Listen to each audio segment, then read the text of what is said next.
고요했습니다. 온 세상의 소음이 약속이라도 한 듯 멎어버린 깊은 밤, 저는 낡았지만 편안한 제 침대 위에서 곤히 잠들어 있었습니다. 70평생의 고단함이 잠시나마 잊히는 유일한 시간이었습니다. 희미한 꿈속에서 먼저 세상을 떠난 남편이 마당의 감나무에 물을 주고 있었습니다. 저를 돌아보며 웃는 그의 얼굴은 주름 하나 없이 훤했지요. 참으로 오랜만에 느껴보는 평화로운 순간이었습니다. 그 평화를 무참히 깨부순 것은 현관문 쪽에서 들려온 날카로운 기계음이었습니다. 삐리릭, 삐리리릭 띠리링. 잠결에 들려온 소리에 저는 몸을 뒤척였습니다. 잘못 들었을 것이라 생각했습니다. 하지만 이내 제 모든 신경을 곤두서게 만드는 소리가 이어졌습니다. 철컥 하는 소리와 함께 현관문이 열리는 소리, 그리고 누군가 집 안으로 발을 들여놓는 둔탁한 소리였습니다. 순간 잠이 확 달아났습니다. 온몸에 털이 곤두서는 듯한 공포가 엄습했습니다. 도둑인가? 심장이 미친 듯이 방망이질 치기 시작했고 숨소리조차 낼 수 없었습니다. 저는 이불 속에서 몸을 웅크린 채 어둠 속에서 들려오는 소리에 모든 신경을 집중했습니다. 쿵 하고 무언가 넘어지는 소리, 뒤이어 들려오는 거친 숨소리와 알아들을 수 없는 중얼거림. 침입자는 거실을 이리저리 헤매고 있는 듯 했습니다. 이 시간에 대체 누구란 말인가? 저는 떨리는 손으로 머리맡에 놓인 휴대폰을 더듬었습니다. 112를 눌러야 한다는 생각밖에 들지 않았습니다. 하지만 그때 어둠 속에서 너무나도 익숙한 목소리가 불쑥 튀어나왔습니다. 아씨, 불이 어디 있는 거야, 빌어먹을. 제 며느리 김채원의 목소리였습니다. 도둑일지도 모른다는 공포는 순식간에 다른 종류의 공포와 분노, 그리고 깊은 절망감으로 바뀌었습니다. 비밀번호를 알고 있었던 겁니다. 제가 아들 내외를 위해 알려주었던 그 번호를 이 아이는 제 허락도 없이 이 새벽 4시에 멋대로 누르고 들어온 것입니다. 이것은 방문이 아니었습니다. 명백한 침입이었어요. 저는 덜덜 떨리는 몸을 겨우 일으켜 얇은 가디건을 걸쳤습니다. 차가운 마루의 냉기가 발바닥을 통해 온몸으로 퍼져나가는 것 같았어요. 한 걸음 한 걸음 소리 죽여 거실로 향하는 길이 지옥으로 가는 길처럼 느껴졌습니다. 달빛이 희미하게 들어오는 거실에는 술에 취해 비틀거리는 며느리의 시커먼 인형이 서 있었습니다. 너가 이 시간에 어쩐 일이냐? 제 목소리는 저도 모르게 갈라져 나왔습니다. 어둠 속의 인형이 제 쪽을 향해 천천히 고개를 돌렸습니다. 아, 어머니. 깨셨어요? 놀래라. 불 좀 켜보세요. 캄캄해서 넘어질 뻔했네. 며느리는 태연했습니다. 제가 겪었을 공포에 대한 사과나 변명은 한마디도 없었어요. 오히려 어둡다고 타박을 하는 그 모습에 저는 할 말을 잃었습니다. 제가 거실 등을 켜자 환한 불빛 아래 며느리의 엉망인 몰골이 고스란히 드러났습니다. 이 시간에 어쩐 일이냐고 물었다. 그리고 누가 내 멋대로 남의 집 문을 열고 들어오라 했지? 남의 집이요?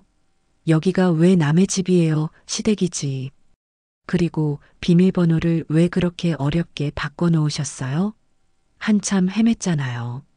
예전 번호인 줄 알았더니 기가 막혔습니다. 제가 얼마 전 혹시 모를 상황에 대비해 남편의 기일로 바꿔놓은 비밀번호를 며느리는 온갖 숫자를 조합해 기어코 열어낸 모양입니다. 그 집요함에 소름이 끼쳤습니다. 이 시간에 술에 취해서 남의 집 문을 따고 들어온 이유가 뭐냐는 말이다. 제가 재차 묻자 며느리는 그제야 본론을 꺼냈습니다. 그녀는 비틀거리며 제게 다가와 소파에 몸을 던지듯 앉았습니다. 아, 그 인간요? 자요, 아주 편안하게. 세상 모르고 코까지 골면서 잔다고요. 지 마누라가 밖에서 똥줄 타게 구르는 것도 모르고 며느리는 혀가 잔뜩 꼬인 목소리로 제 아들을 향한 원망을 쏟아냈습니다. 그 모습은 더 이상 제가 알던 며느리가 아니었습니다. 그저 자신의 욕망에만 충실한 낯선 괴물처럼 보일 뿐이었습니다. 그 작은 몸짓 하나에도 사람을 얕보는 기색이 역력했어요. 거실 한가운데에 서서 핸드백을 소파 위로 아무렇게나 던지더군요. 그래서 용건이 뭐냐? 술에 잔뜩 취해서 이 새벽에 제 차가운 물음에 며느리가 비틀하고 한 걸음 다가왔습니다. 술 기운 때문인지 아니면 원래 그런 아이였는지 모를 번들거리는 눈으로 저를 똑바로 쳐다보았어요. 돈 좀 줘요, 어머니. 뭐? 돈 달라고요. 급하게 막을 때가 있어요. 기가 막혔습니다. 이 새벽에 찾아와 행패를 부리는 이유가 고작 돈 때문이라니요.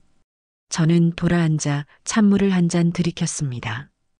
떨리는 손을 진정시키고 싶었어요. 너 저번 달에도 생활비 모자란다고 200만 원 가져가지 않았니? 그 돈은 어쩌고 또 돈 타령이야. 아, 그거요? 그거랑은 달라요. 이건 사업 자금이에요. 아주 중요한 거라고요. 무슨 사업인데? 진우는 아는 일이냐? 됐고 3천만 원만 딱 줘요. 그럼 앞으로 두세 달은 귀찮게 안 할 테니까. 마치 시장에서 물건값 흥정하듯 말하는 며느리의 태도에 가슴속에서 무언가 툭 하고 끊어지는 소리가 났습니다. 저는 찻잔을 내려놓고 며느리를 돌아보았어요. 얘야, 내가 돈 나오는 화수분인 줄 아느냐? 나도 이제 연금으로 근근히 살아가는 늙은이야. 그만한 돈이 어디 있어? 왜 없어요? 이 집 팔면 돈이 얼만데? 어머니 지금 저 무시해요? 며느리의 목소리가 한순간에 날카로워졌습니다. 제 말을 믿지 않겠다는 듯 의심과 경멸이 뒤섞인 눈으로 저를 쏘아보았어요. 저는 더 이상 대꾸할 가치를 느끼지 못했습니다. 없다. 돌아가거라. 단호한 제 말에 며느리가 갑자기 큰 소리로 웃기 시작했습니다. 하, 없다고요? 우리 남편이 어머니 아들인데 어머니 돈이 우리 돈이고 우리 돈이 어머니 돈이지. 무슨 그런 섭섭한 말씀을 그러더니 갑자기 현관 앞에 털썩 주저앉아 버리는 겁니다. 못 가요. 오늘 여기서 돈 안 주시면 저 한 발자국도 안 움직일 거예요. 동네 사람들 다 들으라고 소리라도 지를까요? 치매 걸린 시어머니가 며느리 구박한다고. 더 이상 말이 통하지 않았습니다. 며느리의 눈에는 이성이라고는 찾아볼 수 없었어요. 그저 자신의 목적을 위해서라면 무슨 짓이든 할 사람처럼 보였습니다. 저는 지친 몸을 이끌고 안방으로 들어가 문을 잠갔습니다. 밖에서 며느리가 고래고래 소리를 지르며 현관문을 발로 차는 소리가 들려왔어요. 쿵, 쿵 울리는 소리가 마치 제 심장을 직접 때리는 것 같았습니다. 얼마나 지났을까요? 한참을 난리를 치던 며느리는 제 풀에 지쳤는지 두고 봐. 내가 이대로 끝낼 것 같아? 하는 말을 마지막으로 남기고 사라졌습니다. 고요함이 돌아온 집은 이전의 평화로운 집이 아니었습니다. 싸늘한 침묵 속에는 모욕감과 비참함의 찌꺼기만이 남아 있었어요. 저는 잠그었던 방문을 열고 거실로 나왔습니다. 며느리가 던져놓고 간 핸드백에서는 값비싼 향수 냄새와 역한 술 냄새가 뒤섞여 풍겨왔어요. 소파에는 며느리가 흘리고 간 듯한 긴 머리카락 몇 올이 붙어 있었습니다. 제 평생의 공간이 더럽혀진 기분이었습니다. 다시 잠자리에 들 수 없었어요. 뜬 눈으로 밤을 지새우며 거실 소파에 멍하니 앉아 있었습니다. 어쩌다 우리가 이 지경까지 오게 된 걸까요? 며느리가 처음부터 저런 아이는 아니었습니다. 결혼 전에는 싹싹하고 애교도 많았지요. 아들 하나만 보고 살아온 제게 딸처럼 자라겠다던 그 아이의 말을 저는 철석같이 믿었습니다. 그래서 아들이 결혼할 때 평생 허리띠를 졸라매 모은 돈을 탈탈 털어 강남에 번듯한 아파트 전세 하나를 얻어주었습니다. 그때부터였을까요? 며느리의 씀씀이가 조금씩 커지기 시작한 것이. 처음에는 명품 가방을 사느라 카드값이 모자라다는 작은 부탁이었습니다. 아들 체면을 생각해 막아주었지요. 그 다음에는 친구들과 해외여행을 가야겠다며 손을 벌렸고 주식에 투자했다가 손해를 봤다며 울며불며 매달리기도 했습니다. 그때마다 저는 아들을 봐서 아직 젊으니 그럴 수 있다며 넘어가 주었습니다. 그 관용이, 그 용서가 이 아이를 이렇게 괴물로 만든 것일지도 모릅니다. 저는 자리에서 일어나 집안을 천천히 거닐었습니다. 거실 한쪽 벽에는 아들의 어릴 적 사진과 우리 부부의 낡은 흑백 사진이 걸려 있었습니다. 먼저 세상을 떠난 남편은 제게 늘 말했어요. 무슨 일이 있어도 이 집만큼은 꼭 지키라고. 우리 가족의 역사가 고스란히 담긴 곳이니 절대 남의 손에 넘기지 말라고 신신당부를 했지요. 저 역시 그 약속을 지키기 위해 악착같이 살아왔습니다. 아들이 제 키를 훌쩍 넘어섰던 흔적이 새겨진 문설주를 쓸어보았습니다. 남편과 함께 마당가에 심었던 감나무는 이제 지붕보다 더 높이 자라 있었어요. 이 집의 모든 것에는 제 인생과 추억이 깃들어 있었습니다. 하지만 오늘 새벽 며느리는 그 모든 것을 한순간에 짓밟아 버렸습니다. 제 추억과 역사를 그저 3천만 원보다 못한 것으로 취급했어요. 신뢰가 무너진 것이 아니었습니다. 제 삶 자체가 부정당한 기분이었습니다. 이 집은 더 이상 안전한 보금자리가 아니었습니다. 언제 다시 들이닥칠지 모르는 위협 속에서 마음 졸여야 하는 감옥이 되어버린 겁니다. 동쪽 창문으로 희미한 여명이 비쳐들기 시작했습니다. 밤새 저를 짓누르던 혼란과 슬픔이 새벽빛 속에서 차갑고 단단한 무언가로 변해가는 것을 느꼈습니다. 그래요, 결심이 섰습니다. 더 이상 이렇게 살 수는 없어요. 내 남은 인생마저 저 아이에게 휘둘리며 비참하게 끝낼 수는 없는 노릇입니다. 저는 수화기를 들었습니다. 소동으로 떨리던 손은 이제 거짓말처럼 잠잠해져 있었어요. 이 동네에서 30년 넘게 부동산을 하고 있는 김 사장의 번호를 눌렀습니다. 몇 번의 신호음 끝에 잠이 덜 깬 김 사장의 목소리가 들려왔습니다. 여보세요? 나예요. 박정순입니다. 이른 아침부터 미안해요. 아이고, 사모님. 이 시간에 어쩐 일이십니까? 무슨 일 있으세요? 저는 잠시 숨을 골랐습니다. 그리고 제 인생에서 가장 무거운 말을 가장 차분한 목소리로 내뱉었습니다. 김 사장, 우리 집 좀 내놓아 주세요. 수화기 너머로 김 사장의 당황한 기색이 고스란히 전해졌습니다. 네, 집을요? 갑자기 왜?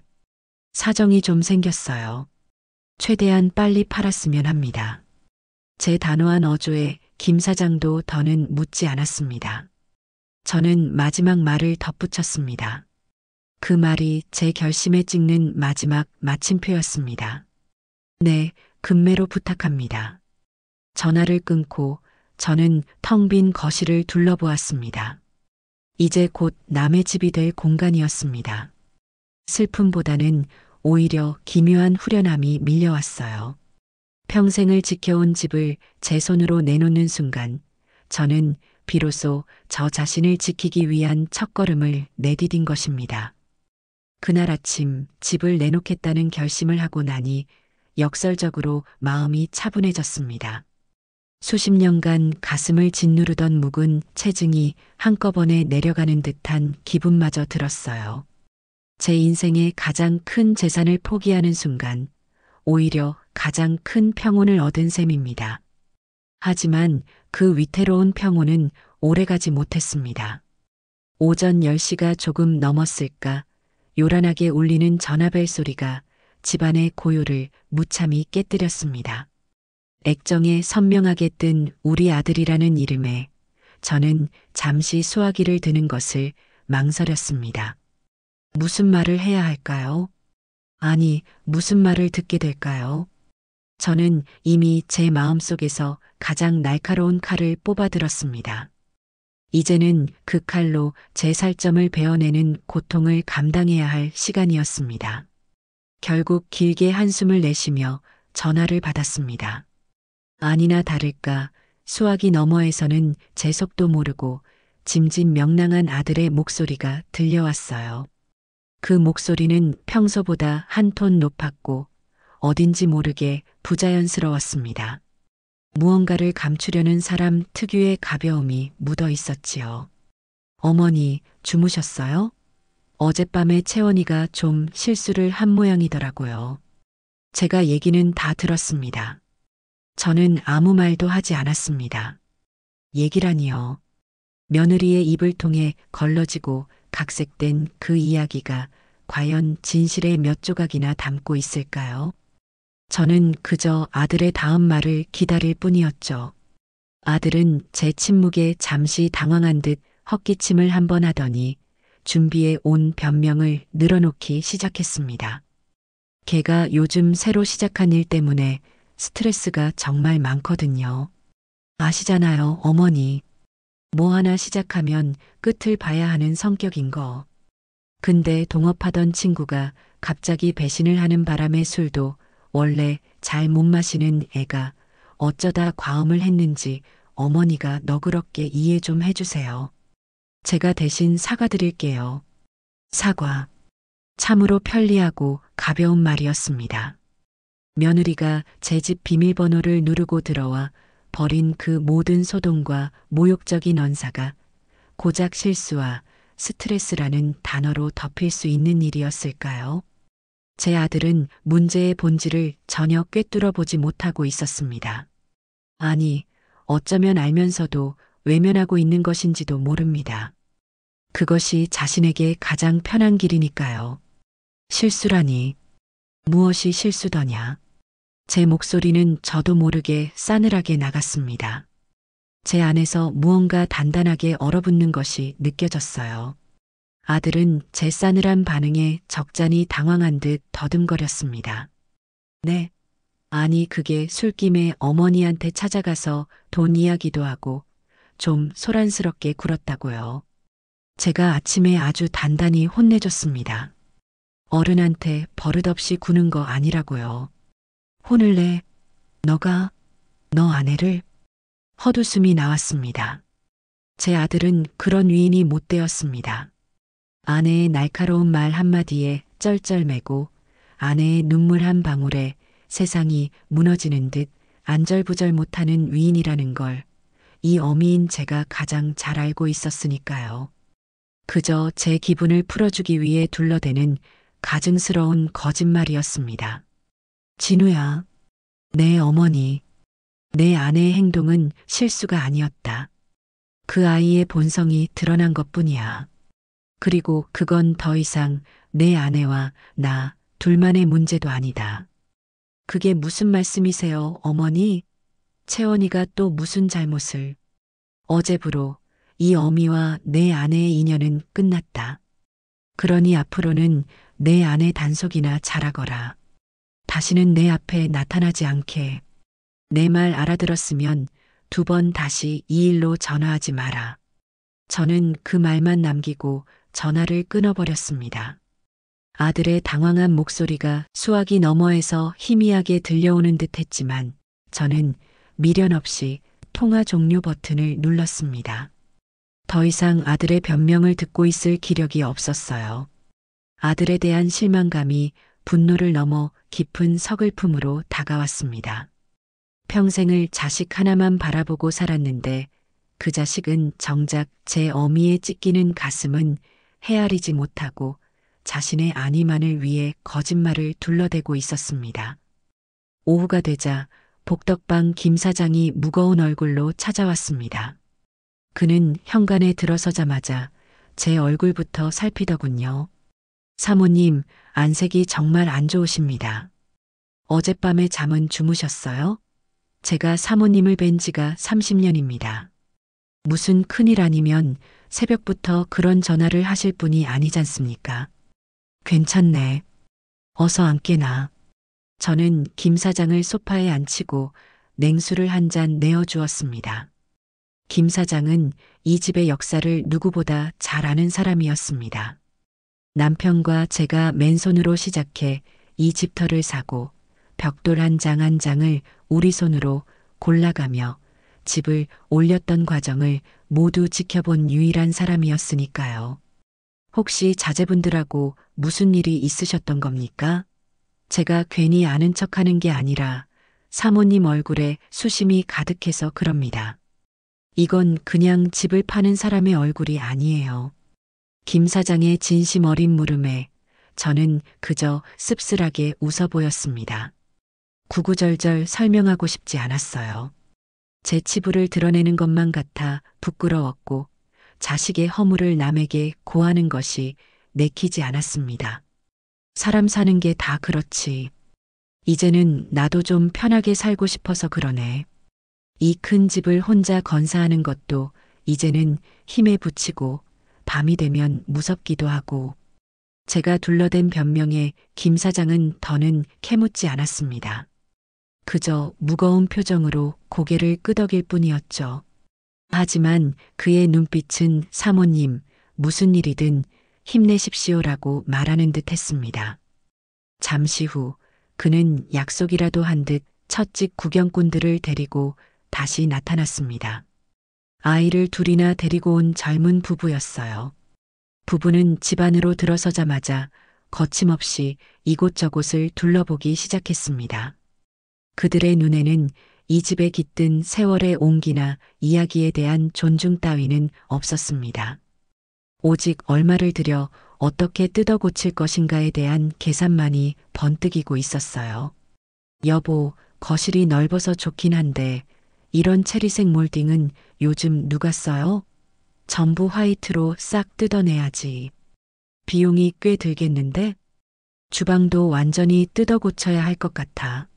싱크대 높이가 너무 낮잖아. 옛날 집이라 그런가. 그리고 저기 저 다용도실은 확 터서 팬트리로 만들면 좋겠다. 그들은 제가 바로 옆에 서 있는 것도 아랑곳하지 않고 제 평생의 공간을 마치 허물기 직전의 폐가처럼 취급했습니다. 제 손때가 묻은 자개장 서랍을 함부로 열어보고 안방 벽지를 손톱으로 긁어보며 단열이 잘 되겠냐고 자기들끼리 수군거렸습니다. 남편의 숨결이 남아있는 서재를 훑어보며 아이들 공부방으로 만들면 좋겠다고 속삭이는 소리를 들었을 때 저는 참을 수 없는 모욕감을 느꼈습니다. 마치 제 몸의 속살을 함부로 헤집어 보이는 기분이었습니다. 그들이 떠나간 후 집안에는 어색한 정적만이 남았습니다. 김 사장은 제 눈치를 보며 멋쩍게 말했어요. 사모님, 요즘 젊은 사람들이 워낙 자기 취향이 강해서 그렇습니다.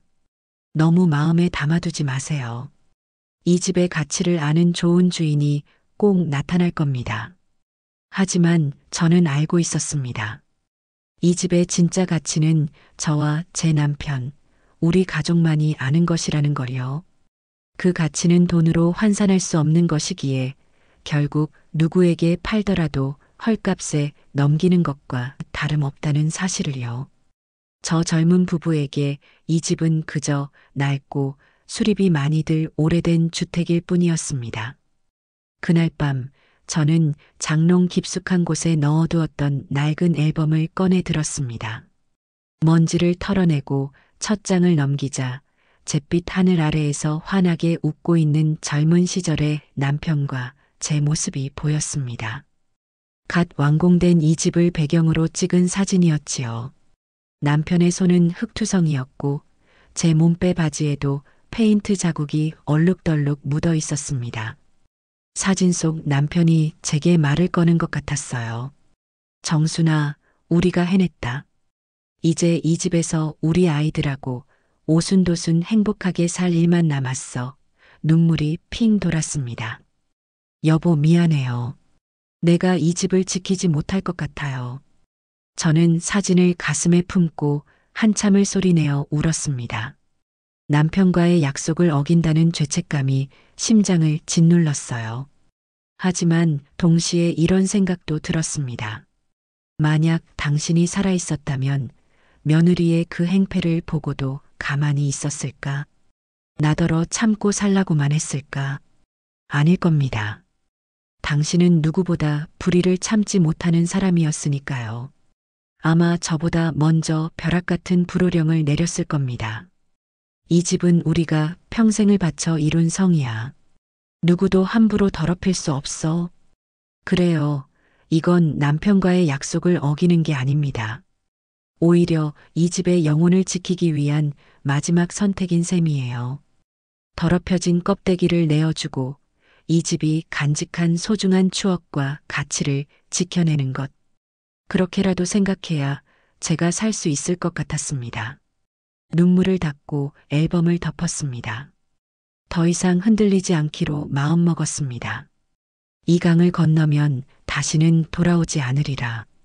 그렇게 스스로에게 다짐하며 또 한 번의 밤을 보냈습니다. 주말 오후였습니다. 며칠간의 소란으로 무거웠던 마음을 달래려 모처럼 창문으로 들어오는 햇살을 쬐며 거실 소파에 앉아 조용히 책을 읽고 있었어요. 집을 판다는 결심이 서자 역설적으로 모든 소음이 잦아든 듯한 평온이 찾아왔습니다. 그때 현관벨이 울렸습니다. 또 심장이 철렁 내려앉았습니다. 며느리가 또 찾아온 것일까? 아니면 아들이 며느리를 데리고 온 것일까? 저는 잠시 망설이다가 이내 마음을 다잡고 인터폰 화면을 확인했습니다. 화면에 나타난 것은 며느리와 함께 제 두 손주들의 모습이었습니다. 저는 어쩔 수 없이 문을 열어주었습니다. 아이들을 보고 싶지 않은 할머니가 세상에 어디 있겠어요. 문이 열리자마자 며느리는 언제 그랬냐는 듯 세상에서 가장 해맑은 얼굴로 저를 향해 웃고 있었습니다. 어머니, 저희 왔어요. 주말인데 적적하실 것 같아서요. 마치 며칠 전 새벽의 일은 까맣게 잊어버린 사람처럼, 아니, 아예 없었던 일인 것처럼 구는 그 뻔뻔함에 기가 막혔습니다. 하지만 아이들 앞이라 차마 내색할 수는 없었지요. 할머니, 7살, 5살 배기 손주들이 제게 와락 안겨왔습니다. 아이들의 따뜻한 체온과 천진난만한 웃음소리는 제 얼어붙은 마음을 잠시나마 녹여주는 것 같았어요. 저는 아이들을 끌어안고 머리를 쓰다듬어 주었습니다. 우리 강아지들 잘 지냈어? 할머니 보고 싶었어? 네. 엄마가 할머니 보러 간다고 해서 신났어요. 할머니 집이 세상에서 제일 좋아요. 그 사이 며느리는 부엌으로 들어가 익숙하게 냉장고를 열었습니다. 마치 자기 집안방처럼 거리낌이 없었어요. 그러고는 자기가 사온 포장이 번지르르한 수입 과일 바구니를 식탁 위에 올려놓으며 말했습니다. 어머니, 저번에는 제가 정말 죽을 죄를 지었어요. 일이 너무 안 풀려서 술을 좀 많이 마셨나 봐요. 제가 원래 그런 사람 아닌 거 아시잖아요. 네. 어머니가 아니면 저희가 기댈 곳이 어디 있다고 그래요. 목소리는 꿀을 바른 듯 달콤했고 눈에는 금방이라도 눈물이 떨어질 것처럼 슬픔이 그렁그렁 맺혀 있었습니다. 하지만 저는 그 안에 숨겨진 날카로운 가시와 차가운 계산을 똑똑히 보았습니다. 이것은 진심 어린 사과가 아니었어요. 아이들을 방패 삼아 상황을 무마하고 제 동정심을 자극해 결국 자신의 목적을 이루려는 잘 짜인 연극이라는 걸 단번에 알 수 있었습니다. 저는 아무 대답 없이 아이들에게 과자를 챙겨주었습니다. 제 무관심이 최선의 대답이라고 생각했어요.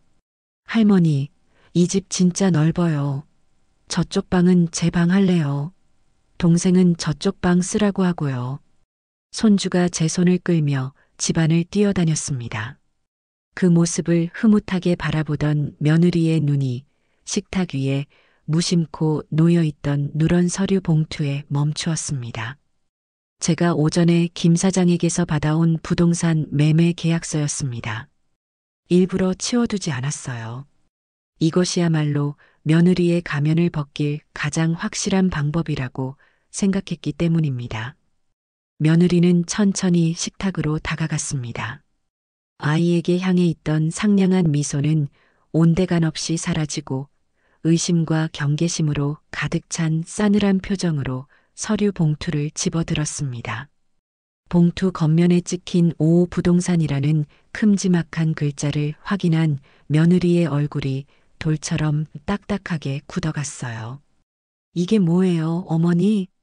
목소리는 낮았지만 그 안에는 서슬퍼런 기운이 담겨 있었습니다. 집안에 따사롭던 공기가 순식간에 시베리아 벌판처럼 차갑게 얼어붙는 것 같았어요. 저는 방에서 신나게 놀고 있는 아이들을 향해 다정한 목소리로 말했습니다. 얘들아, 할머니가 재미있는 만화 영화 틀어줄게. 작은 방에 가서 보고 있을까? 할머니가 맛있는 주스도 가져다 줄게. 아이들을 작은 방으로 들여보내고 문을 닫았습니다. 거실로 돌아오자 며느리는 이미 봉투에서 계약서를 꺼내 읽고 있었습니다. 매매 금액과 계약 날짜, 그리고 매수인과 매도인의 이름이 적힌 부분을 확인한 그녀의 손이 부들부들 떨리고 있었어요. 집을 파신다고요? 진짜로? 저랑 상의도 없이? 보다시피, 아니, 저한테는 그렇다 쳐도 진우 씨한테는 말씀을 하셨어야죠. 어떻게 아들한테 상의 한마디 없이 평생 살던 집을 팔아버릴 생각을 하세요. 결국 며느리의 본색이 드러났습니다. 방금 전까지 죽을 죄를 지었다며 눈물을 글썽이던 모습은 완벽한 위선이었던 겁니다. 그녀의 눈에는 서운함이 아니라 자신에게 돌아올 재산이 하루아침에 사라졌다는 분노와 배신감만이 가득했어요. 상해, 내가 내 집을 처분하는데 왜 너희 허락을 받아야 하지? 이 집이 내 것이더냐? 아니면 내 남편 것이야? 어머니, 이 집이 어떻게 그냥 어머니 집이에요. 아버님하고 어머니가 평생 일궈서 나중에 진우 씨한테 물려주려고 지키신 집이잖아요. 그걸 이렇게 하루아침에 저희한테 말도 없이 팔아버리는 게 말이 되냐고요. 물려줄 집이라고? 헛웃음이 터져 나왔습니다. 저는 차갑게 며느리를 쏘아보며 말했습니다. 새벽 4시에 남의 집 문을 따고 들어와 돈 내놓으라며 행패를 부리고 죽은 시아버지까지 모욕하는 며느리에게 이 집을 물려줄 마음이 생길 것 같으냐? 제 반문에 며느리는 순간 할 말을 잃은 듯 입술을 깨물었습니다. 하지만 그것도 잠시 그녀는 다시 악에 받친 목소리로 소리쳤습니다. 그깟 일 한 번 가지고 뭘 그러세요? 제가 그래서 사과했잖아요. 근데 어머니는 겨우 그것 때문에 평생의 집을 팔아요? 이건 저더러 나가 죽으라는 거나 마찬가지잖아요. 어머니 정말 인정머리 없으시네요. 너는 내가 한 짓이 그깟 일이라고 생각하는구나. 그래, 바로 그 생각 때문에 내가 이 집을 파는 것이다. 저는 차갑게 말했습니다. 내게 이 집은 그저 돈으로만 보였겠지.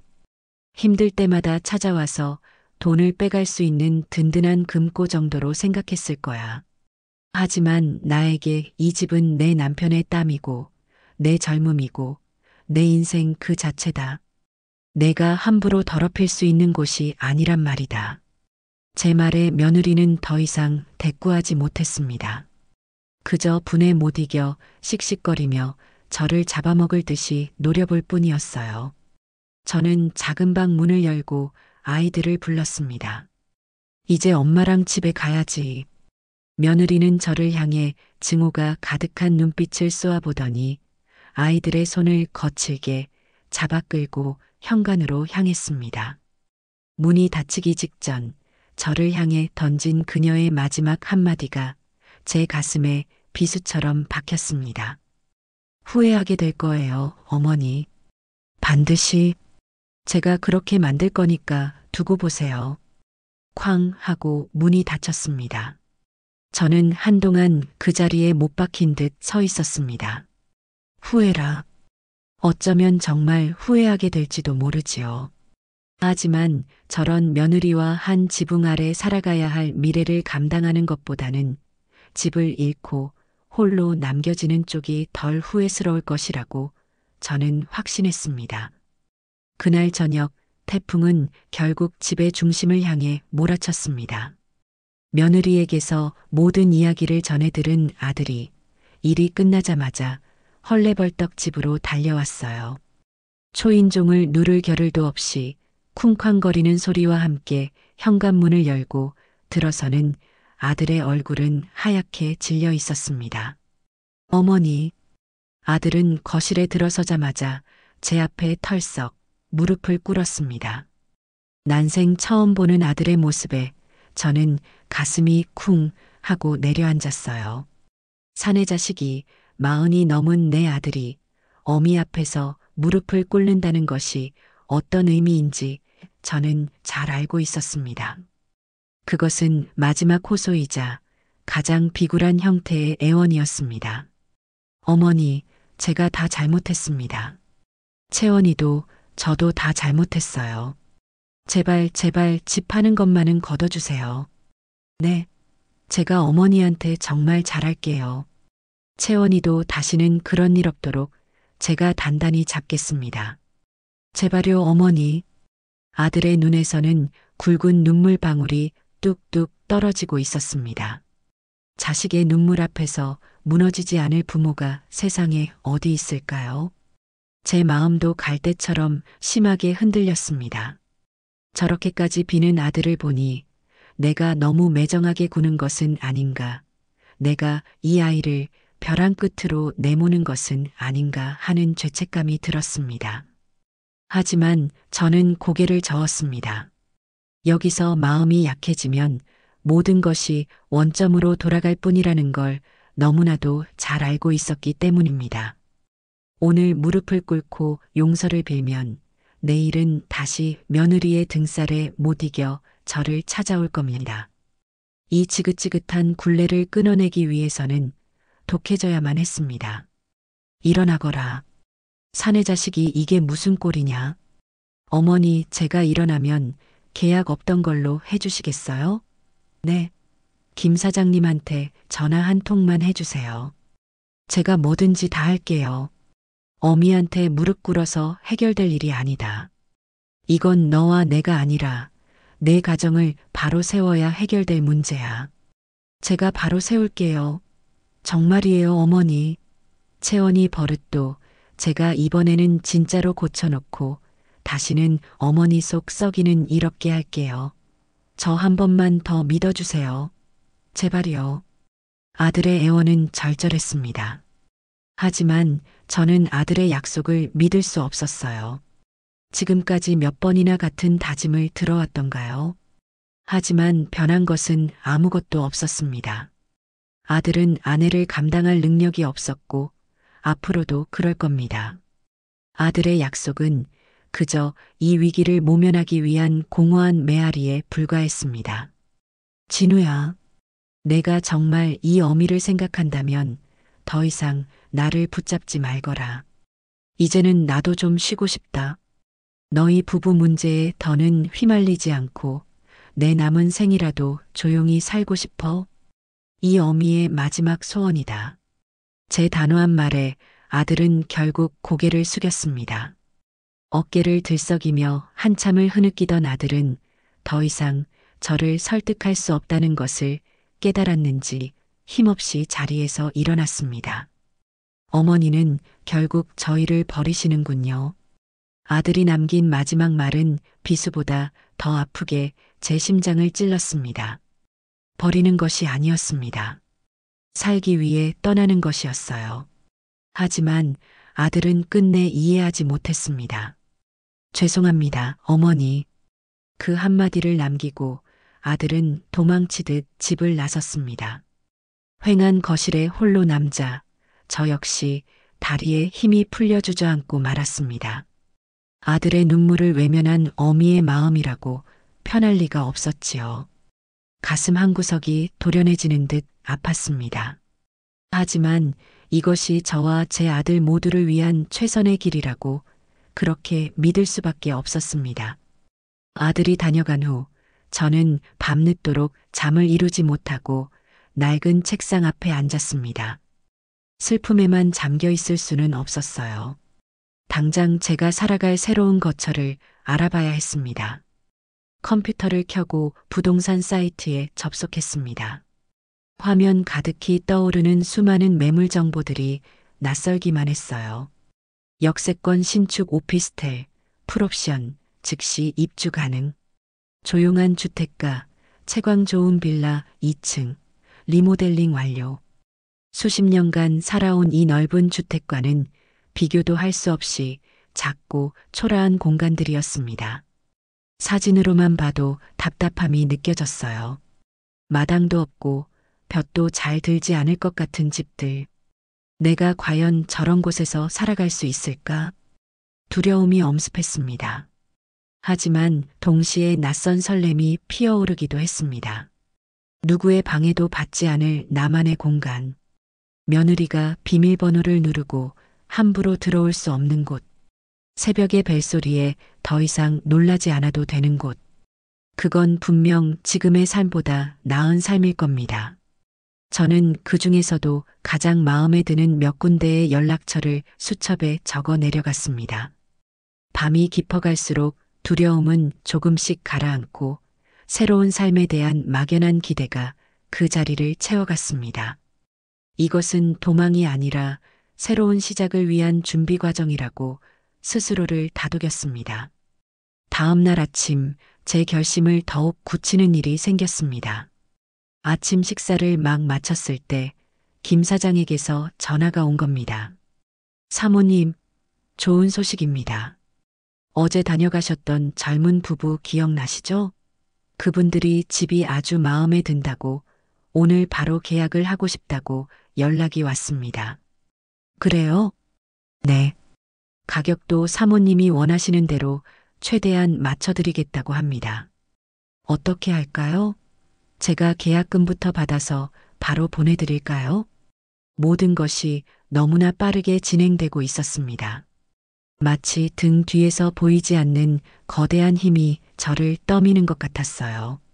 저는 잠시 창밖의 감나무를 바라보았습니다. 올해도 어김없이 주홍빛감이 주렁주렁 열렸습니다. 이제 저감을 따는 것은 제 몫이 아닐 겁니다. 그렇게 하세요. 계약 진행시켜 주세요. 전화를 끊고 얼마 지나지 않아 휴대폰으로 문자 메시지 한 통이 도착했습니다.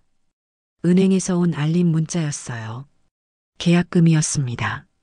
어제 본 매매 계약서에 적혀 있던 그 금액이 이제는 차가운 숫자가 되어 제 통장에 찍혀 있었습니다. 그 숫자를 보는 순간 모든 것이 현실로 다가왔습니다. 이제 정말 돌이킬 수 없게 된 겁니다. 저는 휴대폰을 든 채 그 자리에 한참을 서 있었습니다. 슬픔도 기쁨도 아니었습니다. 그저 거대한 운명의 파도에 휩쓸려가는 작은 돛담배가 된 듯한 아득한 기분이 들 뿐이었습니다. 잔금을 치를 날짜가 정해졌습니다. 저는 이삿짐 센터에 연락해 예약을 마쳤고 이사갈 작은 빌라의 계약도 끝냈습니다. 모든 것이 일사천리로 진행되었어요. 이제 마지막으로 해야 할 일이 남아 있었습니다. 아들 내외를 불러 이 모든 상황을 매듭짓는 일이었습니다. 저는 아들에게 전화를 걸어 며느리와 함께 저녁에 집으로 오라고 했습니다. 제 목소리는 그 어느 때보다 차분했고 아들은 아무런 토를 달지 않고 알겠다고 대답했습니다. 약속한 저녁 시간이 되자 아들 내외가 무거운 발걸음으로 집 안으로 들어섰습니다. 두 사람의 얼굴은 초상집에 온 문상객처럼 어둡고 굳어 있었어요. 저는 아무 말 없이 그들을 식탁에 앉히고 미리 끓여둔 대추차를 내어주었습니다. 찻잔이 달그락거리는 소리만이 어색한 정적을 깨고 있었습니다. 한참의 침묵 끝에 제가 먼저 입을 열었습니다. 너희 나한테 왜 그렇게 돈이 필요했는지 이제는 솔직하게 말해줄 수 있겠니? 제 질문에 며느리는 고개를 푹 숙인 채 아무 말이 없었습니다. 여전히 입을 열 생각이 없는 듯 했어요. 하지만 옆에 앉은 아들은 더 이상 버틸 수 없었던 모양입니다. 아들은 마른 입술을 몇 번 달싹이더니 모든 것을 체념한 목소리로 어렵게 입을 열었습니다. 어머니, 죄송합니다. 사실은 채원이가 주식에 손을 댔다가 큰 빚을 졌어요. 주식? 네. 그것뿐만이 아닙니다. 인터넷으로 하는 그런 노름 비슷한 것에도 빠져서 빚이 눈덩이처럼 불어났어요. 사채까지 끌어다 쓴 모양이더라고요. 아들의 고백은 충격적이었습니다. 저는 며느리가 그저 허영심이 많고 씀씀이가 해픈 아이라고만 생각했지 노름에까지 손을 댈 줄은 꿈에도 몰랐습니다. 옆에 앉은 며느리의 어깨가 잘게 떨리는 것이 보였어요. 그래서 그 빚이 얼마나 되는데? 억 단위가 넘습니다. 저는 순간 숨을 쉴 수가 없었습니다. 제가 평생 만져보지도 못할 만큼 큰 돈이었습니다. 그동안 며느리가 제게 와서 빌려갔던 돈들은 그 거대한 빚의 이자를 막기 위한 것에 불과했던 겁니다. 이제야 모든 조각들이 맞춰지는 기분이었어요. 새벽 4시에 찾아와 3천만 원을 내놓으라며 악을 쓰던 며느리의 절박한 얼굴이 떠올랐습니다. 그 사실을 알면서도 너는 이 어미를 속인 것이냐? 사업 자금이라는 내 아내의 거짓말에 장단을 맞춰준 것이야? 제 추궁에 아들은 고개를 들지 못했습니다. 죄송합니다. 저도 무서웠습니다. 어머니께 걱정 끼쳐드리고 싶지 않았고 어떻게든 저희끼리 해결해 보려고 했는데 일이 이렇게까지 커질 줄은 몰랐습니다. 결국 며느리의 잘못은 아들의 무능과 방관이 키운 것이나 다름없었습니다. 저는 깊은 한숨을 내쉬었습니다. 더 이상 누구를 탓하고 원망할 기운도 남아있지 않았어요. 저는 안방으로 들어가 미리 준비해둔 통장 하나를 가지고 나왔습니다. 그리고 그것을 식탁 위 두 사람의 앞에 조용히 밀어놓았습니다. 이게 뭐예요, 어머니? 아들이 떨리는 목소리로 물었습니다. 이 집을 판 돈의 일부다. 큰 금액은 아니지만 너희가 급한 불을 끄는 데는 도움이 될 게다. 두 사람의 눈이 휘둥그레졌습니다. 며느리는 믿을 수 없다는 표정으로 통장과 제 얼굴을 번갈아 쳐다보았어요. 이 돈은 빌려주는 게 아니다. 그냥 주는 거다. 저는 단호하게 말했습니다. 대신 조건이 있다. 이 돈으로 너희 인생을 제대로 정리해라. 빚을 갚든 새 출발의 자금으로 쓰든 그건 너희가 알아서 할 일이다. 그리고 이걸로 나와 너희의 금전 관계는 오늘부로 완전히 끝내는 것이다. 저는 자리에서 일어나 두 사람을 내려다보았습니다. 제 마지막 말을 전하기 위해서였습니다. 앞으로 다시는 절대로 돈 때문에 나를 찾아오지 마라. 밥 한 끼 먹으러 오는 아들과 손주들은 언제든 환영이다. 하지만 돈을 바라는 손님으로는 이 어미가 죽는 날까지 단 한 번도 찾아올 생각 말아라. 내 말 알아들었느냐? 제 말에 아들은 소리 없이 눈물만 흘렸고 평생 고개를 숙일 것 같지 않던 며느리마저 죄송합니다라며 작은 목소리로 속삭였습니다. 그것이 이 집에서 아들 내외와 나눈 마지막 대화였습니다. 두 사람이 떠난 후 저는 텅 빈 식탁 위에 놓인 찻잔과 통장을 한참 동안 바라보았습니다. 평생을 바친 집을 팔아 손에 쥔 돈으로 결국 자식의 빚을 갚아주게 된 이 기막힌 현실이 서글펐습니다. 하지만 이것이 질긴 악연을 끊어내고 저와 제 아들 모두가 각자의 삶을 살아가기 위해 치러야 할 마지막 대가라고 생각하기로 했습니다. 이제 정말 모든 것이 끝난 겁니다. 이삿날의 하늘은 야속할 만큼 맑았습니다. 눈을 뜨자마자 창문으로 쏟아져 들어오는 햇살에 오늘이 바로 그날이라는 사실을 다시 한번 실감해야 했어요. 수십 년간 매일 아침 저를 깨우던 익숙한 빛이었지만 오늘만큼은 그 빛이 서늘하게 느껴졌습니다. 약속한 9시가 되자 이삿짐 센터의 트럭이 육중한 소리를 내며 골목으로 들어섰습니다. 건장한 남자 서너 명이 익숙한 몸놀림으로 집 안으로 들어와 제 평생의 흔적들을 분해하고 포장하기 시작했습니다. 저는 그저 소파에 멍하니 앉아 그 광경을 지켜볼 수밖에 없었습니다. 저들의 손에 들린 모든 물건에는 제 이야기가 담겨 있었습니다. 남편이 월급을 털어 사주었던 자개장은 신혼의 설렘을 간직하고 있었고, 아들이 어릴 때 쓰던 작은 책상은 밤새 열이 펄펄 끓는 아이의 머리맡을 지키던 제 고단함을 기억하고 있었지요. 이삿짐 센터 직원이 빛바랜 장롱을 가리키며 물었습니다. 사모님, 이 장은 오래돼서 버리시는 게 나을 것 같은데 어떻게 할까요?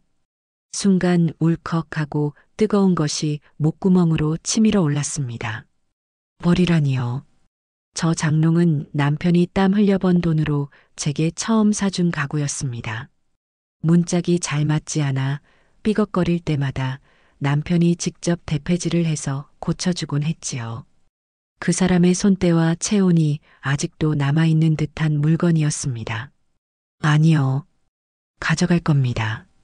조심히만 다뤄주세요. 제 목소리는 겨우겨우 갈라져 나왔습니다.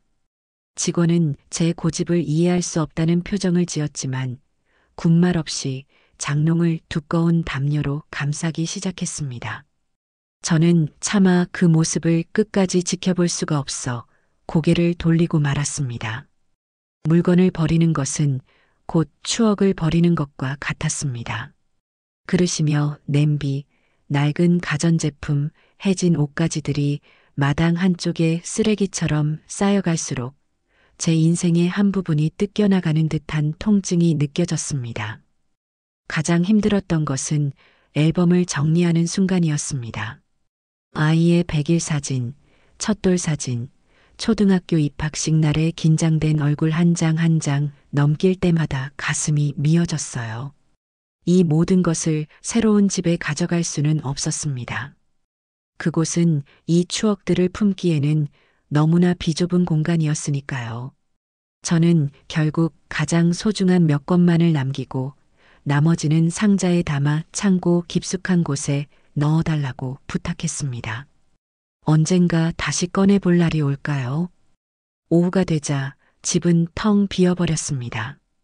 가구들이 놓여있던 자리에는 세월의 먼지와 빛바랜 흔적만이 네모 반듯하게 남아 있었습니다. 제 발소리가 낯설게 울릴 정도로 공간은 휑했어요. 마지막으로 집안을 한 바퀴 둘러보았습니다. 아들의 키를 재던 문설주 앞에서는 한참을 떠나지 못했습니다. 175, 드디어 아빠를 넘다.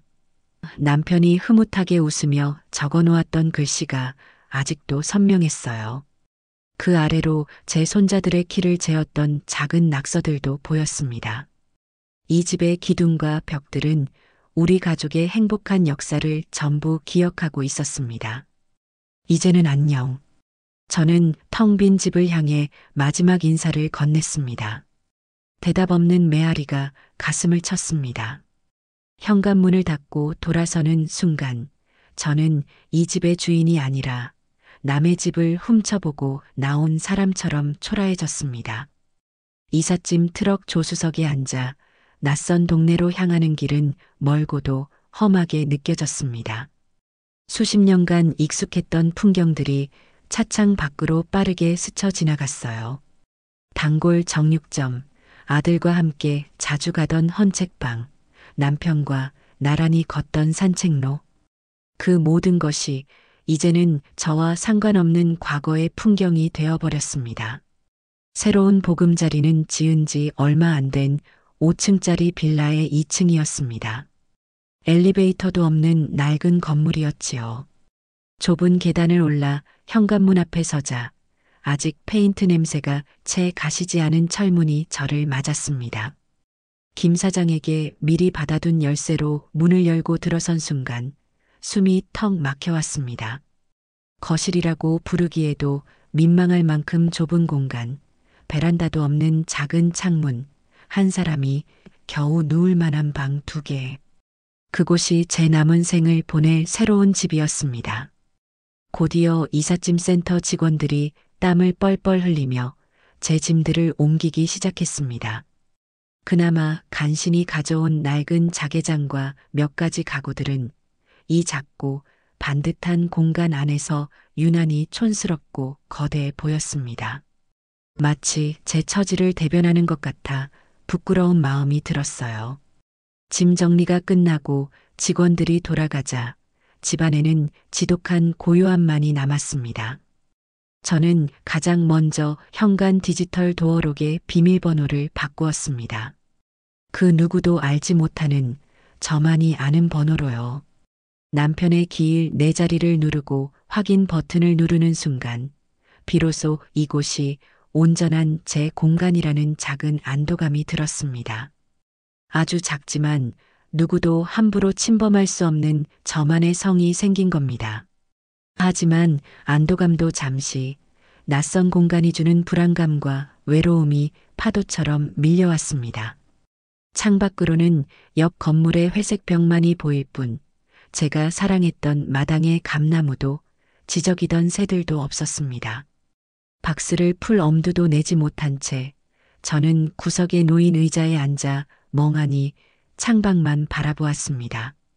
내가 과연 잘한 일일까? 모든 것을 버리고 이렇게 도망쳐 온 것이 과연 옳은 선택이었을까? 후회의 그림자가 스멀스멀 피어오르기 시작했습니다. 저녁이 되자 배가 고파왔습니다. 주방을 뒤져봤지만 냄비 하나 찾을 수가 없었어요. 결국 근처 편의점에서 컵라면 하나를 사와 물을 부었습니다. 식탁도 없는 방바닥에 쭈그려 앉아 뜨거운 라면을 먹었습니다. 평생 남에게 밥 한 끼 제대로 못 챙겨준 적이 없었는데 정작 제 자신은 이렇게 처량한 신세가 되어버렸구나 싶어 눈물이 핑 돌았습니다. 라면 국물에 섞여 들어간 눈물은 짜고도 뜨거웠습니다. 그렇게 첫날 밤이 깊어가고 있었습니다. 낯선 집에 낯선 침묵 속에서 뒤척이고 있을 때 머리맡에 둔 휴대폰이 짧게 울렸습니다. 아들에게서 온 문자 메시지였습니다. 어머니, 이사는 잘 마치셨어요? 죄송합니다. 그리고 감사합니다. 저는 그 짧은 문장을 몇 번이고 되읽었습니다. 죄송하다는 말은 이해가 갔지만 감사하다는 말의 의미는 쉽게 헤아릴 수 없었어요. 무엇이 감사하다는 걸까? 집을 팔아 빚을 갚아준 것이? 아니면 이 모든 상황을 만들어준 것이? 어쩌면 이 고통스러운 과정이 제 아들에게도 무언가 깨닫는 계기가 되었을지도 모른다는 아주 작은 희망. 저는 그 작은 희망 하나를 붙잡고 길고 긴 첫날 밤의 어둠을 견뎌냈습니다. 새로운 집에서의 첫 몇 주는 혼란 그 자체였습니다. 아침에 눈을 뜨면 여기가 어디인지 잠시 생각해야 했고 밤이 되면 낯선 천장의 무늬를 세며 잠 못 이루기 일쑤였어요. 평생을 살아온 집에서 정해진 시간에 일어나고 잠들던 몸의 리듬이 완전히 깨져버린 겁니다. 낮 시간에는 할 일이 없다는 것이 가장 큰 고통이었습니다. 넓은 마당을 가꿀 필요도 온 가족이 먹을 음식을 잔뜩 장만할 필요도 없었지요. 시간은 더디게 흘러갔고 그 느린 시간 속에서 저는 무기력하게 가라앉고 있었습니다. 이대로는 안 되겠다 싶었어요. 페인처럼 방구석에만 틀어박혀 있다가는 정말 큰일이라도 날 것 같았습니다. 어느 날 아침 저는 큰 마음을 먹고 집을 나섰습니다. 목적지는 동네 주민센터였어요. 이사 오던 날 전입신고를 하러 갔다가 본 수많은 강자 포스터들이 떠올랐던 겁니다. 주민센터 로비는 활기로 가득했습니다. 요가 수업을 마친 아주머니들의 웃음소리, 노래 교실에서 흘러나오는 구성진 트로트 가락, 아이들의 제잘거림. 죽은 듯이 고요한 제 집과는 전혀 다른 세상이었어요. 저는 잠시 그 생경한 활기 앞에서 망설였습니다. 평생을 가족 뒷바라지만 하며 살아온 제가 과연 저들 속에 섞일 수 있을까? 한참을 망설인 끝에 저는 서예 교실의 문을 두드렸습니다. 어릴 적 아버지 어깨 너머로 붓글씨를 배웠던 기억이 어렴풋이 남아있었기 때문입니다. 교실 안에는 저와 비슷한 연배의 어르신 대여섯 분이 조용히 먹을 갈고 있었어요. 묵향이 은은하게 퍼지는 그 공간에 들어서는 순간 신기하게도 복잡했던 마음이 차분하게 가라앉는 것을 느꼈습니다. 처음에는 모든 것이 서툴렀습니다. 붓을 쥐는 법도 화선지에 선 하나를 긋는 것도 마음처럼 되지 않았어요. 하지만 저는 묵묵히 먹을 갈고 선을 긋고 글자를 쓰는 행위에 집중했습니다.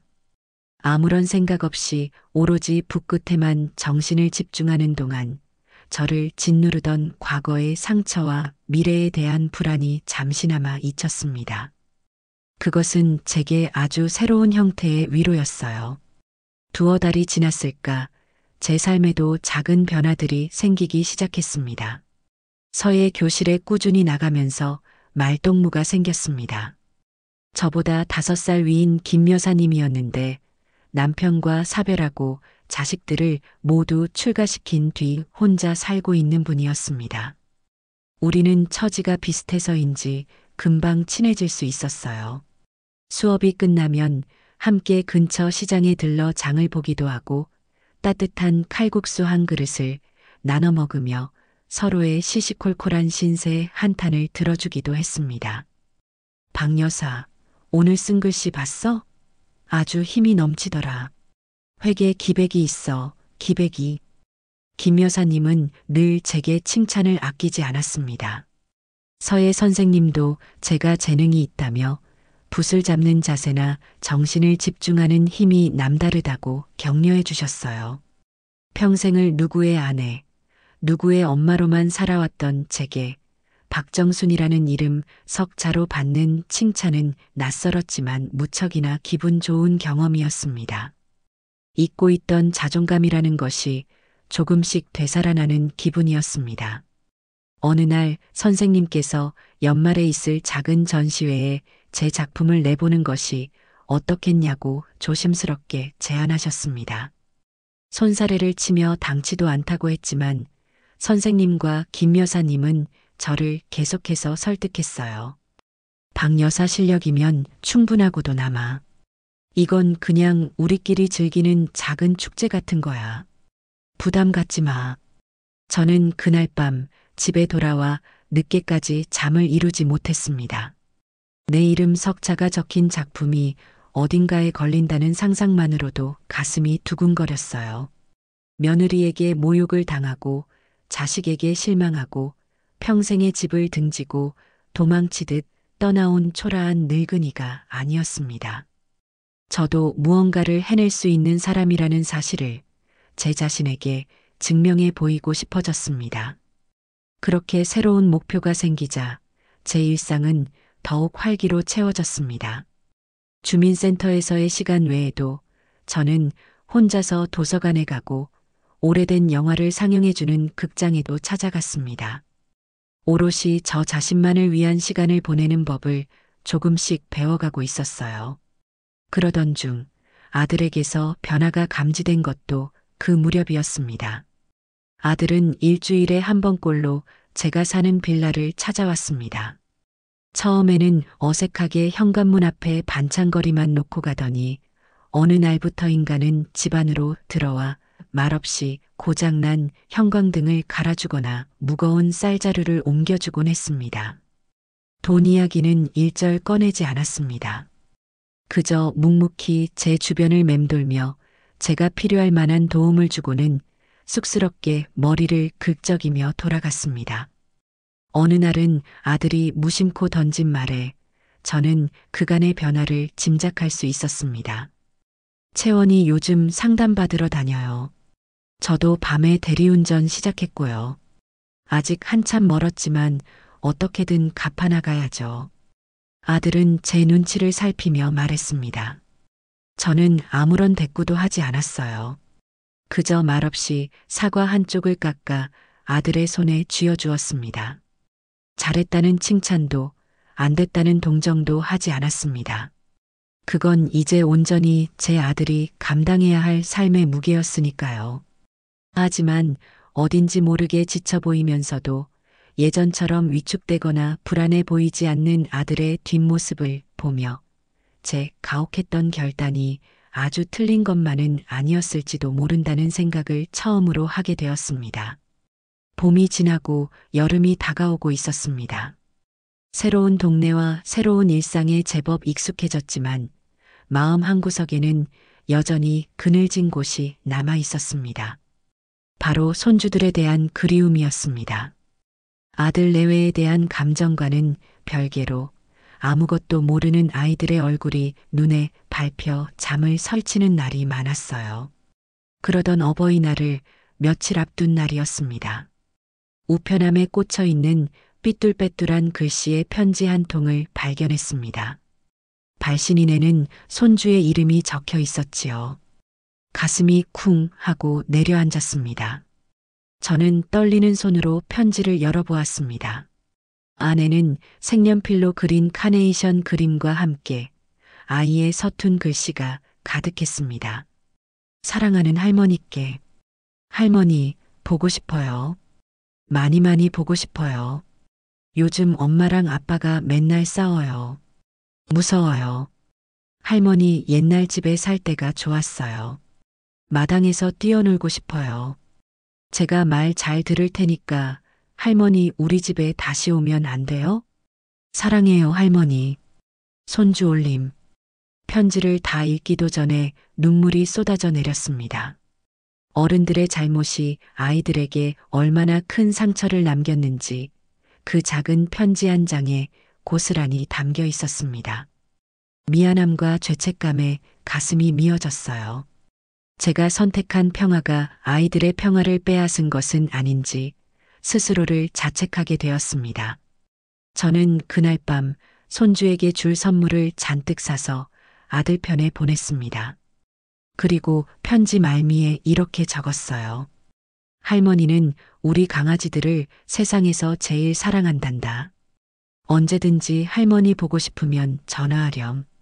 며칠 뒤 아들에게서 전화가 왔습니다. 며느리가 저를 꼭 한번 뵙고 싶어 한다는 이야기였습니다. 직접 찾아뵙고 무릎 꿇고 사죄하고 싶다고, 용서해달라고 빌고 싶어 한다고요. 어머니 채원이가 정말 많이 변했어요. 치료도 열심히 받고 있고 요즘은 식당에 나가서 설거지 일이라도 하려고 알아보고 있어요. 한 번만 만나주시면 안 될까요? 아들의 목소리는 간절했습니다. 하지만 저는 선뜻 대답할 수가 없었어요. 며느리를 다시 마주할 자신이 없었습니다. 그 얼굴을 보면 애써 잠재워 두었던 분노와 모멸감이 다시 살아날 것만 같았어요. 아직은 때가 아닌 것 같다. 내 마음이 아직 준비가 안 됐어. 어머니, 용서라는 게 말처럼 쉬운 일이 아니더구나. 그 아이를 위해서가 아니라 나 자신을 위해서라도 언젠가는 해야 할 일이라는 건 안다. 하지만 지금은 아니야. 조금만 더 시간을 다오. 제 대답에 아들은 더 이상 조르지 못하고 전화를 끊었습니다. 전화를 끊고 나서 저는 서예 교실 김 여사님과 나눴던 대화를 떠올렸습니다. 김 여사님은 바람을 피우고 집을 나갔던 남편을 수십 년이 지난 지금까지도 용서하지 못했다고 했어요. 용서? 그거 아무나 하는 거 아니야. 하려고 해서 되는 것도 아니고. 그냥 세월이 흘러서 분노가 무뎌지고 그 사람이 불쌍해 보이고 그러다 보면 에이, 똥 밟았다 치자 하고 잊어버리는 거지. 그게 늙은이들의 용서야. 김 여사님의 그 말이 자꾸만 귓가에 맴돌았습니다. 어쩌면 저 역시 시간이 더 필요한 것인지도 모릅니다. 억지로 하는 용서는 가짜일 뿐이니까요. 상대를 위해서가 아니라 온전히 제 마음이 평화로워질 때, 그때가 되면 자연스럽게 용서의 문턱을 넘을 수 있을지도 모릅니다. 초여름의 햇살이 유난히 좋던 어느 날 오후, 저는 무작정 버스를 탔습니다. 예전에 살던 동네로 향하는 버스였습니다. 무슨 마음이었는지 저도 잘 모르겠어요. 그저 한 번쯤은 다시 가보고 싶다는 생각뿐이었습니다. 버스는 익숙한 길을 달려 예전 동네 어귀에 저를 내려놓았습니다. 모든 것이 그대로인 듯 했지만 동시에 모든 것이 낯설게 느껴졌습니다. 저는 천천히, 아주 천천히 제가 살던 집이 있는 골목으로 걸어 들어갔습니다. 심장이 조금씩 빠르게 뛰기 시작했어요.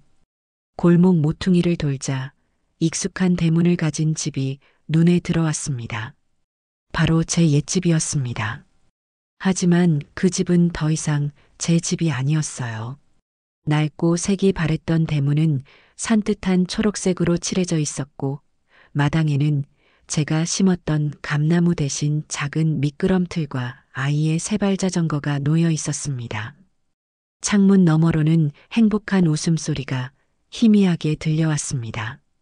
저는 길 건너편에 서서 한참 동안 그 집을 바라보았습니다. 질투나 상실감보다는 오히려 기묘한 평온함이 느껴졌어요. 마치 오래된 앨범 속 사진을 들여다보는 것처럼 아득하고 아련한 기분이었습니다. 저 집이 다시 저렇게 웃음소리로 채워지고 있다니 다행이라는 생각마저 들었어요. 저 집에서 보냈던 제 행복했던 시간들이 떠올랐습니다. 남편과 함께 마당에서 고기를 구워 먹던 여름밤, 아들이 처음으로 엄마라고 불렀던 순간, 손주들이 태어나 처음으로 이 집 대문을 넘던 날, 그 모든 기억들은 온전히 제 것이었습니다. 집은 팔았지만 추억까지 판 것은 아니었으니까요. 저는 그 집을 향해 조용히 속삭였습니다. 부디 이 집에서 행복하세요. 마지막 인사를 건넨 후 저는 뒤를 돌아보았습니다. 그리고 다시는 돌아보지 않고 버스 정류장을 향해 걸었습니다. 제 마음속에 남아있던 과거의 마지막 찌꺼기가 그날의 따스한 햇살 아래에서 완전히 바스러져 사라지는 것을 느낄 수 있었습니다. 이제 정말 과거와의 화해를 한 겁니다. 가을이 깊어갈 무렵 제가 다니는 주민센터에서는 작은 축제가 열렸습니다. 그 축제의 일환으로 서예 교실 회원들의 작품을 모아 소박한 전시회를 열게 되었습니다. 제 이름 석자가 적힌 작품이 처음으로 사람들 앞에 걸리는 날이었습니다. 전시회 날 아침 저는 몇 번이나 옷을 갈아입으며 안절부절 못했습니다. 마치 시험 결과를 기다리는 학생처럼 가슴이 두근거렸어요. 주민센터 한쪽 벽면에 걸린 수많은 작품들 사이에서 저는 제 작품을 금방 찾아낼 수 있었습니다. 제가 쓴 작품의 제목은 새벽이었습니다. 칠흑 같은 어둠 속에서 희미하게 밝아오는 여명을 표현한 글씨였지요. 그것은 제 지난 시간을 함축하는 단어이기도 했습니다. 와, 박 여사. 이거 정말 박 여사 작품 맞아? 너무 멋지다. 김 여사님이 제 어깨를 치며 호들갑을 떨었습니다. 다른 회원들도 다가와 제 글씨에 힘이 있다며 좋은 작품이라고 칭찬을 아끼지 않았어요. 저는 쑥스러워 얼굴이 빨개졌지만 마음속으로는 날아갈 듯이 기뻤습니다. 한참 동안 사람들의 칭찬에 어쩔 줄 몰라 하고 있을 때였습니다. 제 등 뒤에서 익숙한 목소리가 들려왔습니다. 어머니. 돌아보니 아들이 손주들의 손을 잡고 서 있었습니다. 전혀 예상치 못한 방문에 저는 놀라 눈이 동그래졌습니다. 어쩐 일이냐? 할머니 전시회 하신다고 해서요. 할머니, 이거 받으세요. 손주들이 제게 달려와 미리 준비해온 작은 꽃다발을 안겨주었습니다. 아들은 제 작품 앞에 서서 한참 동안 말없이 글씨를 들여다보았습니다. 그러고는 나지막이 말했어요. 멋있어요, 어머니. 그 한마디에 저는 그동안의 모든 서름과 아픔이 씻겨나가는 듯한 기분이 들었습니다. 제 새로운 삶을 제 아들이 비로소 인정해주고 존중해주는 것만 같았어요. 우리는 예전처럼 많은 대화를 나누지는 않았지만 그날 함께 작품을 보고 떡을 나누어 먹으며 보낸 시간은 그 어떤 대화보다 따뜻하고 평화로웠습니다. 전시회가 끝나고 며칠 뒤 저는 제 인생의 가장 큰 도전을 실행에 옮겼습니다. 바로 홀로 여행을 떠나는 것이었습니다. 평생을 누군가를 위해 살아왔지 오롯이 저 자신만을 위해 시간과 돈을 써본 기억이 없었습니다. 큰 용기가 필요했지만 더 늦기 전에 꼭 한번 해보고 싶은 일이었습니다. 행선지는 남해의 작은 섬이었습니다. 고속버스에 몸을 싣고 다시 작은 여객선으로 갈아타고 들어가는 외딴 섬이었지요. 버스와 배를 타는 내내 제 마음은 소녀처럼 설레었습니다. 혼자라는 사실이 두렵기보다는 오히려 자유롭게 느껴졌어요. 섬에 도착해 작은 민박집에 짐을 풀었습니다. 그리고는 무작정 해변을 따라 걸었습니다. 부서지는 파도 소리, 끼룩거리는 갈매기 소리, 짭조름한 바다 내음. 그 모든 것이 제게는 새로운 세상이었습니다. 저는 작은 식당에 들어가 혼자서 갓 잡은 생선구이 정식을 시켜 먹었습니다. 처음에는 혼자 밥을 먹는 제 모습이 처량하게 느껴질까 걱정했지만 막상 바다를 바라보며 먹는 밥맛은 꿀맛 같았어요. 그날 저녁 저는 해가 지는 바닷가에 한참을 앉아 있었습니다. 하늘과 바다가 온통 붉게 물드는 장엄한 풍경을 바라보며 제 지나온 삶을 반추해 보았습니다. 남편을 만나고 아들을 낳고 며느리를 얻고 손주들을 품에 안았던 수많은 시간들, 그리고 그 모든 것을 뒤로하고 홀로 서기까지의 아팠던 시간들, 그 모든 것이 파노라마처럼 스쳐 지나갔습니다. 저는 더 이상 과거를 원망하지 않기로 했습니다. 며느리도 아들도 심지어 제 자신까지도요. 모든 것은 그저 그렇게 흘러왔을 뿐입니다. 중요한 것은 그 모든 풍파를 겪고도 제가 지금 이 자리에 이렇게 살아있다는 사실이었습니다.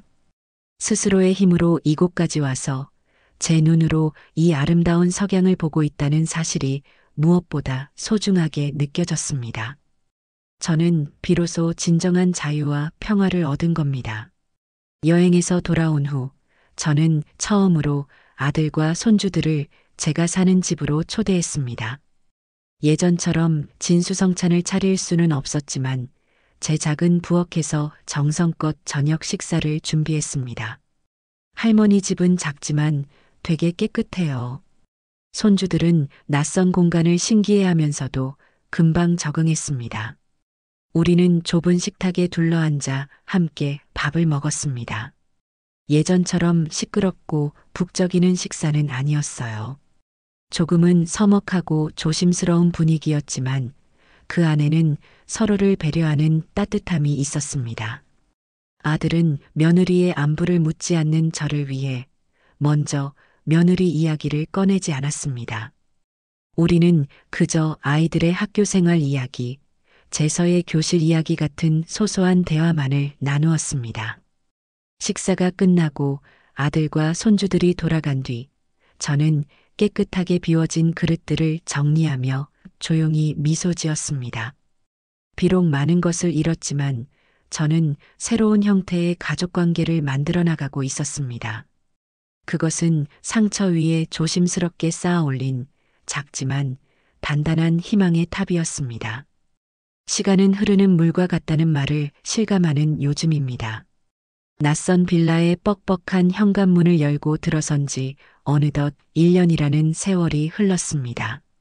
처음에는 낯설고 외로워 매일 밤을 뒤척였던 이 작은 공간은 이제 제 손때와 체온으로 채워져 더없이 아늑하고 편안한 저만의 보금자리가 되었습니다.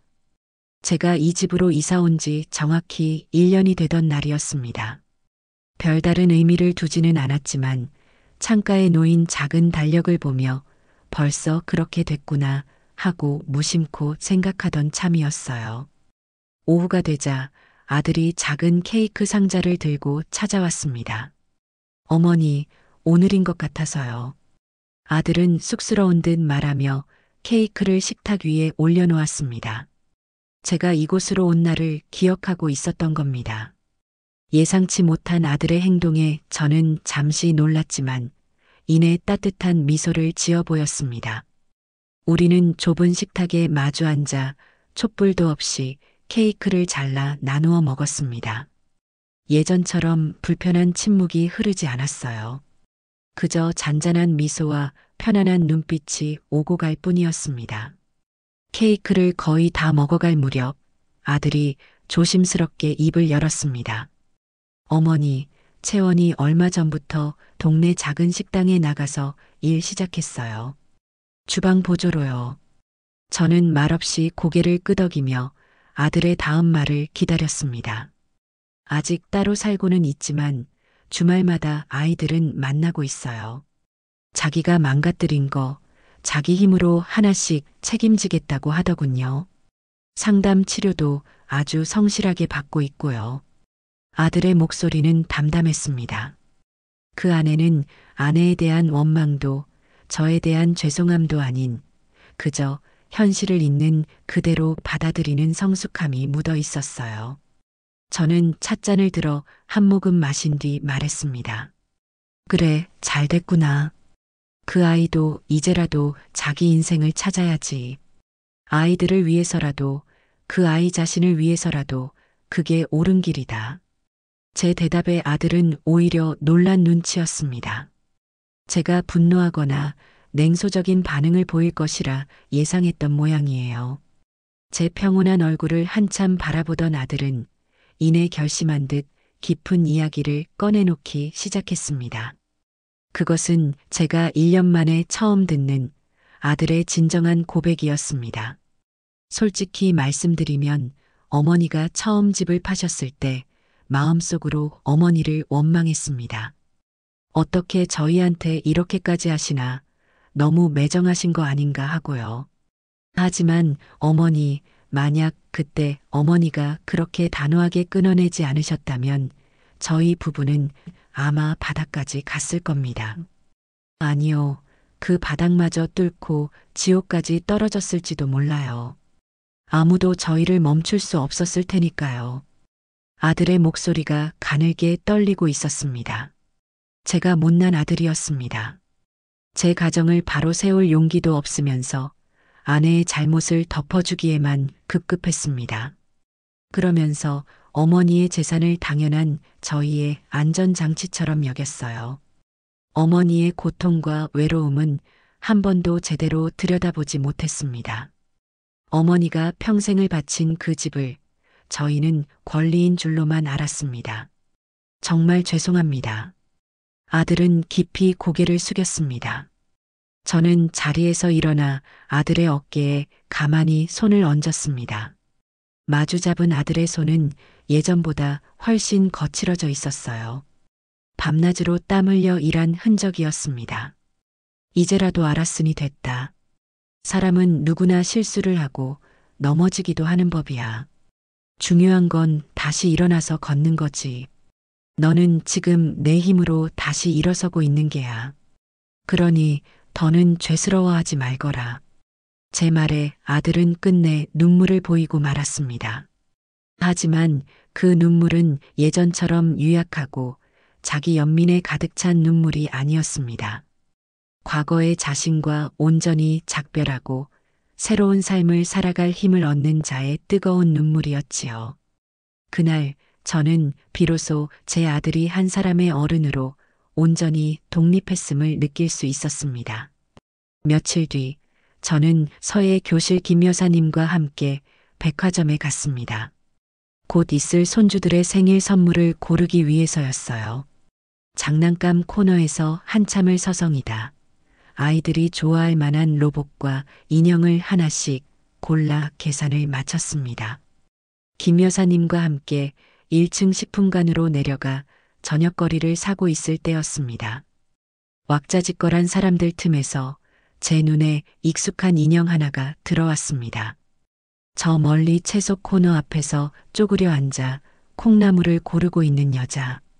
제 며느리였습니다. 화려했던 명품 옷도 짙은 화장도 모두 지운 얼굴이었습니다. 질끈 묶은 머리에 낡은 시장 바구니를 든 모습은 제가 알던 며느리의 모습과는 너무나도 달랐어요. 식당 일이 고된 지 얼굴은 조금 수척해 보였지만 콩나물 한 봉지를 신중하게 고르는 그 눈빛은 이상하리만치 차분하고 진지해 보였습니다. 바로 그때 며느리가 고개를 들었고 저와 눈이 마주쳤습니다. 수많은 사람들을 사이에 두고 우리의 시선이 허공에서 부딪혔습니다. 며느리의 눈이 순간 크게 흔들렸습니다. 놀람과 당혹감, 그리고 깊은 부끄러움이 그 짧은 순간에 스쳐 지나갔어요. 그녀는 어쩔 줄 몰라 하며 고개를 숙이려 했습니다.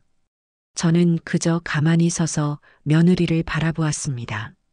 신기하게도 마음속에 아무런 파문이 일지 않았습니다. 분노도 연민도 미움도 아니었습니다. 그저 저 사람도 저렇게 자신의 삶을 살아가고 있구나 하는 담담한 인식뿐이었어요. 저는 며느리를 향해 아주 희미하게 거의 티가 나지 않을 정도로 고개를 한번 끄덕여 주었습니다. 그리고는 곧바로 몸을 돌려 김 여사님에게 말을 걸었습니다. 언니, 우리 저기 가서 두부 좀 사갈까? 오늘 저녁엔 따뜻하게 두부전골이나 끓여 먹자. 제 목소리는 아무렇지도 않았습니다. 김 여사님이 누구 아는 사람이라도 봤어? 하고 물었을 때 저는 미소를 지으며 대답했습니다. 아니, 그냥 스쳐 지나간 사람이야. 더 이상 제 인생에 어떤 영향도 미치지 못하는 사람. 그저 스쳐 지나가는 무수한 타인 중 한 명. 제가 며느리를 그렇게 인식하게 된 순간 저는 저 자신이 얻은 평화가 얼마나 단단한 것인지를 깨달았습니다. 집으로 돌아온 저는 저녁을 먹고 난 뒤 조용히 서재 방으로 들어갔습니다. 서재라고 하기엔 거창하지만 작은 방 하나를 온전히 제 작업 공간으로 꾸며놓은 곳이었어요. 잘 정리된 벼루와 붓, 한쪽 벽면을 가득 채운 화선지들을 보니 마음이 평온해졌습니다. 저는 천천히 먹을 갈기 시작했습니다. 은은한 묵향이 방 안에 퍼져나갔습니다. 다가오는 가을, 시에서 주최하는 서예 대전에 낼 작품을 구상 중이었습니다. 새벽에 이어 이번에는 평온이라는 주제로 글씨를 써볼 참이었습니다. 화선지 위에 붓을 내렸습니다. 서걱, 서걱, 붓이 종이를 스치는 소리가 제 마음을 더욱 차분하게 만들었습니다. 창밖은 이미 어두워졌고 세상의 모든 소음이 잠든 듯 고요했습니다. 오직 제 숨소리와 붓소리만이 살아있는 공간. 이 고요 속에서 저는 제 삶을 돌아보았습니다. 평생을 지켜온 큰 집을 잃었습니다. 한때는 제 전부였던 가족관계도 부서졌지요. 하지만 저는 그 모든 것을 잃은 자리에 새로운 것들을 채워 넣었습니다. 서예라는 새로운 즐거움을 찾았고 마음을 나눌 수 있는 좋은 친구를 얻었습니다. 그리고 무엇보다 누구에게도 휘둘리지 않는 저 자신만의 시간과 공간을 얻었습니다. 저는 잠시 붓을 내려놓고 창밖을 바라보았습니다. 창문에는 따뜻한 불빛 아래 앉아있는 제 모습이 비치고 있었어요. 주름지고 늙은 얼굴이었지만 그 표정은 더없이 평화로워 보였습니다. 집이란 무엇일까요? 크고 번듯한 기와집, 비싼 가구로 채워진 공간만이 집은 아닐 겁니다. 진정한 집이란 나의 영혼이 비로소 발 뻗고 쉴 수 있는 곳이겠지요. 타인의 시선이나 욕망에 방해받지 않고 온전한 나 자신으로 존재할 수 있는 곳. 저는 따뜻한 대추차를 한 잔 타서 책상에 앉았습니다. 묵향과 대추차의 향기가 방 안에 부드럽게 어우러졌습니다.